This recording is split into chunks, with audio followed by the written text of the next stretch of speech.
السلام علیکم ورحمۃ اللہ وبرکاتہ۔ شروع اللہ کے نام سے جو نہایت رحم اور کرم کرنے والا ہے۔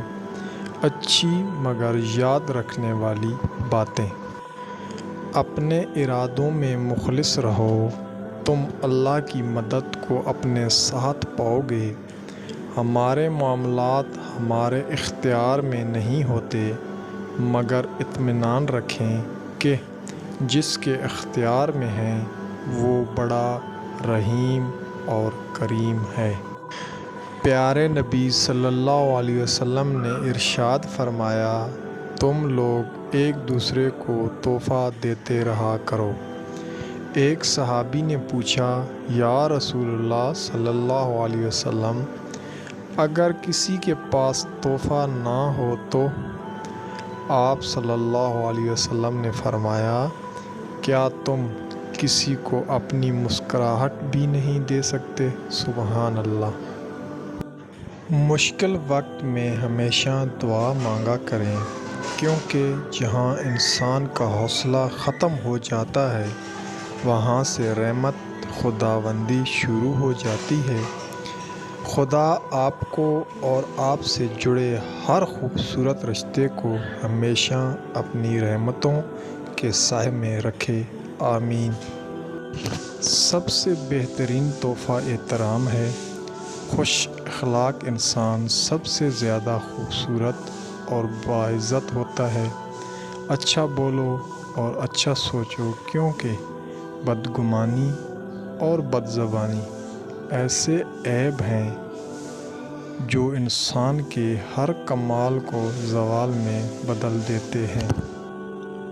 توبہ ایسا دروازہ ہے جو موت کی ہجکی تک کھلا رہتا ہے۔ دعا ایسا عمل ہے جو تقدیر کو بدل سکتا ہے۔ ضمیر ایسا ساتھی ہے جو ہمیشہ حق کی راہ دکھاتا ہے۔ مالک کائنات کی رحمتیں ہمیشہ آپ کے گھر پر برستی رہیں، آمین۔ کسی کی مدد کرتے وقت اس کے چہرے کی جانب مت دیکھو، ہو سکتا ہے اس کی شرمندہ آنکھیں تمہارے دل میں غرور کا بیج بو دیں۔ اللہ تعالیٰ کو لفظ میم سے کتنی محبت ہے۔ میم سے بنایا محبوب، میم سے بنایا محمد، میم سے بنایا مکہ، میم سے بنایا مدینہ، میم سے مسجد، میم سے مدرسہ، میم سے مولوی، میم سے مومن، میم سے مجاہد، میم سے معراج، میم سے مبارک، میم سے ماں، اور آخر پر میم سے محبت، اور پھر موت۔